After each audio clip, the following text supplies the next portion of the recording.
नमस्कार। SPD news में आपका स्वागत है। पेश है 31 मार्च सोमवार दोपहर 3:15 राजस्थान की 15 बड़ी खबरें। राजस्थान के मुख्यमंत्री भजनलाल शर्मा ने सोमवार को मुख्यमंत्री निवास पर जन सुनवाई की। उन्होंने वहां उपस्थित प्रत्येक व्यक्ति से आत्मीयता से मुलाकात की और संवेदनशीलता के साथ जनता की समस्याओं को सुना। श्री शर्मा ने संबंधित अधिकारियों को इन समस्याओं के शीघ्र निस्तारण के निर्देश दिए। जन सुनवाई के दौरान मुख्यमंत्री से जयपुर विकास प्राधिकरण, नगर निगम, जन स्वास्थ्य अभियांत्रिकी, सार्वजनिक निर्माण एवं चिकित्सा सहित विभिन्न विभागों की आम जन से संबंधित समस्याएं सुनी और कई समस्याओं का मौके पर ही निस्तारण कर परिवादी को राहत दी। जन सुनवाई के दौरान आमजन ने भजनलाल शर्मा का दुपट्टा उठाकर उनका अभिनंदन किया। इस अवसर पर जनप्रतिनिधि और आमजन उपस्थित रहे।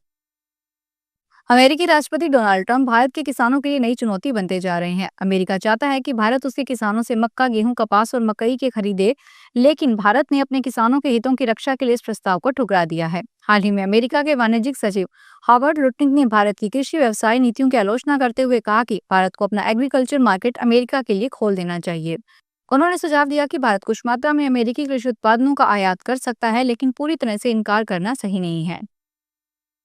कांग्रेस महासचिव प्रियंका गांधी वाड्रा के काफिले को रोकने के आरोप में सोमवार को एक यूट्यूबर को गिरफ्तार किया गया। पुलिस ने घटना के सिलसिले में केरल से एलानाडु निवासी अनीश अब्राहम को हिरासत में लिया और बाद में उसे थाने से जमानत पर रिहा कर दिया। उसकी कार भी जब्त कर ली गई है। यह घटना शनिवार रात करीब 9:30 बजे हुई, जब वाड्रा अपने निर्वाचन क्षेत्र मल्लपुरम जिले में कई कार्यक्रमों में शामिल होने के बाद वंदूर मल्लपुरम से कोची हवाई अड्डे की ओर जा रही थी। आरोपी ने सांसद के ड्राइवर के हॉर्न बजाने से नाराज होकर काफिले के सामने अपनी कार रोक दी। पुलिस अधिकारियों ने कहा कि आरोपी ने जानबूझकर काफिले में गाड़ी चलाने की कोशिश की थी। राजस्थान के पूर्व सीएम अशोक गहलोत ने एक बार फिर से आदर्श क्रेडिट कोऑपरेटिव सोसाइटी के मामले को उठाया है। उन्होंने प्रधानमंत्री नरेंद्र मोदी, सहकारिता मंत्री नरेंद्र मोदी एवं मुख्यमंत्री भजनलाल शर्मा से राजस्थान में आदर्श और संजीवनी जैसे सोसाइटियों के पीड़ित को न्याय दिलवाने की कार्रवाई करने की अपील की है। आदर्श क्रेडिट कोऑपरेटिव सोसाइटी ने राजस्थान, गुजरात समेत कई राज्यों में आम जन से ठगी की एवं उनकी मेहनत की कमाई को लूटा। प्रवर्तन निदेशालय ने इस लूट की कमाई से अर्जित की गई कई संपत्तियों को अटैच किया, जिससे कानूनी प्रक्रिया पूर्ण कर निवेशकों को उनकी राशि लौटाई जा सके।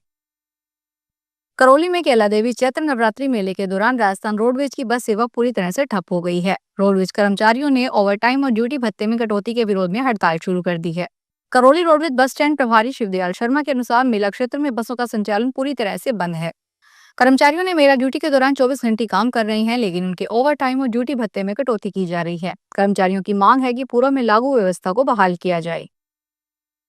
राजस्थान में मुख्यमंत्री भजनलाल शर्मा, विधानसभा अध्यक्ष वासुदेव देवनानी, उप मुख्यमंत्री दिया कुमारी एवं डॉक्टर प्रेमचंद्र बैरवा, पूर्व मुख्यमंत्री अशोक गहलोत एवं वसुंधरा राजे सहित कई नेताओं ने लोक पर्व गणगौर की हार्दिक शुभकामनाएं दी है। इस अवसर पर श्री शर्मा ने राजस्थान की सांस्कृतिक समृद्धि एवं अखंड सौभाग्य के प्रतीक गणगौर के पावन पर्व की हार्दिक शुभकामनाएं देते हुए कहा कि माता पार्वती और भगवान शिव की असीम कृपा से यह पावन पर्व सभी के जीवन में सुख, समृद्धि एवं आनंद का संचार करे। जयपुर के जवाहर नगर थाना इलाके में इंग्लैंड से लौटे डॉक्टर के घर पर चोरों ने लाखों रुपए की चोरी की वारदात को अंजाम दिया। वारदात में शामिल 2 बदमाशों ने चोरी की वारदात की और मौके से भाग निकले। इस बात की जानकारी आसपास लगे हुए सीसीटीवी फुटेज में कैद हो गई, जिस पर जवाहर नगर थाना पुलिस मामले की जांच कर रही है। जांच अधिकारी एसआई प्रहलाद नारायण ने बताया कि डॉक्टर रामदयाल मंगलोरिया 28 मार्च को इंग्लैंड से जयपुर अपने घर PN2CS जवाहर नगर आए थे। पीटी डॉक्टर रामदयाल ने लिखित रिपोर्ट दी है कि जिसमें उन्होंने बताया कि चोर उनके घर का ताला तोड़कर उनके बैग में 1700 पाउंड ब्रिटिश मुद्रा, 70,000 नगद, पासपोर्ट और उनका वीजा लेकर गए हैं। इस पर अज्ञात बदमाशों के खिलाफ FIR दर्ज कर पुलिस टीम ने संभावित ठिकानों पर दबिश दे रही है। राजस्थान लोक सेवा आयोग की भर्ती परीक्षाओं का 2 अप्रैल से फिर शुरू होगा। आयोग दिसंबर तक होने वाली विभिन्न प्रतियोगी परीक्षाओं का कार्यक्रम जारी कर चुकी है। तय कैलेंडर के तहत 4 भर्ती परीक्षाएं हो चुकी है। अब बकाया 158 परीक्षाओं का आयोजन किया जाएगा। इन परीक्षाओं में 25 से 30 लाख अभ्यर्थी शामिल होंगे। सचिव रामनिवास नेहता ने बताया कि UPSC की तर्ज पर राजस्थान लोक सेवा आयोग सालाना भर्ती कैलेंडर जारी कर चुका है। इससे अभ्यर्थियों को परीक्षा की तैयारी का पर्याप्त अवसर मिलेगा। इस साल निकली लेक्चरर, योग व प्राकृतिक, यूनानी, होम्योपैथिक, सिद्धा एवं डिप्टी कमेंट की तिथि अब तय होगी। 2025 में मिलने वाली नई भर्तियों को भी कैलेंडर में शामिल किया जाएगा। राजस्थान माध्यमिक शिक्षा बोर्ड ने राजस्थान शिक्षक पात्रता परीक्षा 2024 की आंसर की जारी कर दी है। इस पर आपत्तियां मांगी गई है। इसके लिए अब केवल एक दिन ही शेष है। रीट परीक्षार्थी 31 मार्च तक आपत्ति दर्ज करा सकते हैं। राजस्थान में अगले वर्ष जनवरी में शिक्षक भर्ती परीक्षा आयोजित की जाएगी। इसके लिए रीट में पात्र होना अनिवार्य है। राजस्थान माध्यमिक शिक्षा बोर्ड ने फरवरी में रीट परीक्षा आयोजित की थी। बोर्ड ने गत 25 मार्च को इसकी मॉडल आंसर की जारी की और 31 मार्च तक आंसर की पर आपत्ति मांगी है। अजमेर के जयपुर रोड स्थित सहयोगिता नगर में जिला न्यायालय का नया भवन तैयार हो रहा है, जिसके शुभारंभ की तैयारियां चल रही है।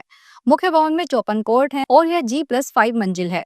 नई बिल्डिंग में ट्रायल रूम, न्यायिक अधिकारियों के ऑफिस और रिकॉर्ड रूम बनाए गए हैं। सभी कोर्ट एक स्थान पर चलने की व्यवस्था से वकीलों और पक्षकारों को सुविधा होगी।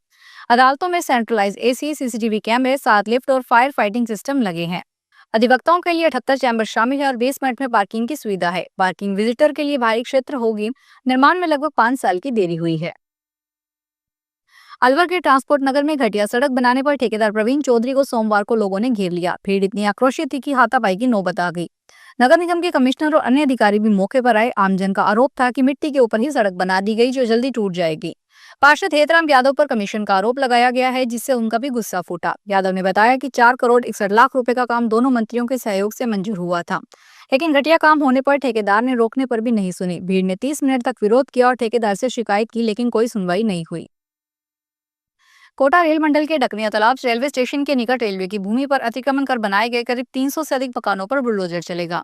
इसके लिए न्यायालय ने रेलवे को अतिक्रमण हटाने की स्वीकृति प्रदान कर दी है। रेलवे ने इसके लिए कोटा सिटी पुलिस से अतिक्रमण हटाने के लिए अतिरिक्त जाब्ता मांगा है। डकनिया तालाब रेलवे स्टेशन के ठीक सामने रेलवे की भूमि है। Kota joint entrance exam advance परीक्षा में शामिल होने के इच्छुक विदेशी कैंडिडेट के लिए ऑनलाइन आवेदन 7 अप्रैल से शुरू होने जा रहे हैं। इस ऑनलाइन आवेदन में विदेशी, ओवरसीज सिटीजन ऑफ इंडिया व persons of Indian origin category के कैंडिडेट आवेदन कर पाएंगे। इस संबंध में जेईई एडवांस एग्जाम का आयोजन कर रही है। IIT मद्रास ने आधिकारिक वेबसाइट पर जानकारी जारी की है। एजुकेशन एक्सपर्ट देव शर्मा ने बताया कि यह आवेदन प्रक्रिया 2 मई 2025 तक जारी रहेगी। नई दिल्ली भारत सरकार ब्रेस्ट कैंसर की समस्या को लेकर बेहद गंभीर है। यही वजह है कि सरकार इसको लेकर खासी चिंतित भी है। केंद्रीय स्वास्थ्य राज्य मंत्री अनुप्रिया पटेल ने कहा कि आयुष्मान भारत योजना के तहत अब तक 15 करोड़ महिलाओं की जांच ब्रेस्ट कैंसर को लेकर की गई। साथ ही देश में 200 डे केयर कैंसर सेंटर भी खोले जा रहे हैं। ये बात स्वास्थ्य राज्य मंत्री ने नई दिल्ली में आयोजित breast imaging society of India की तरफ से आयोजित 2 दिवसीय कार्यक्रम के दौरान कही। आपको बता दें कि भारत में हर साल कैंसर के 14 लाख नए मामले रिपोर्ट होते हैं, जिनमें लगभग 2 लाख मामले ब्रेस्ट कैंसर के होते हैं। केंद्र सरकार ने 1 अप्रैल 2025 से भवनों के किराए पर टैक्स कटौती की सीमा को बढ़ाने का ऐलान किया है, जिससे मकान मालिकों को बड़ा लाभ मिलेगा। वित्त मंत्री निर्मला सीतारमण ने 1 फरवरी को पेश किए गए बजट में यह महत्वपूर्ण घोषणा की थी। अब यदि आप मकान किराए पर देते हैं तो आपको कम लेन देन पर DTC कटौती से राहत मिलेगी। पहले जहां किराए में 2,40,000 सालाना से अधिक आय होने पर TDS कटता था, वहीं अब यह सीमा 6 लाख कर दी गई है। यह नियम 1 अप्रैल 2025 से लागू होगा और छोटे करदाताओं के लिए बेहद फायदेमंद साबित होगा। इसका मतलब है कि अगर आपका मासिक किराया आय 50,000 या उससे अधिक है तो उस पर TDS काटा जाएगा। यह बदलाव छोटे करदाताओं के लिए फायदेमंद होगा, क्योंकि अब उन्हें हर महीने कम लेन देन पर TDS नहीं काटना पड़ेगा। फिलहाल इस बुलेटिन में इतना ही। फिर हाजिर होंगे बड़ी खबरों के साथ।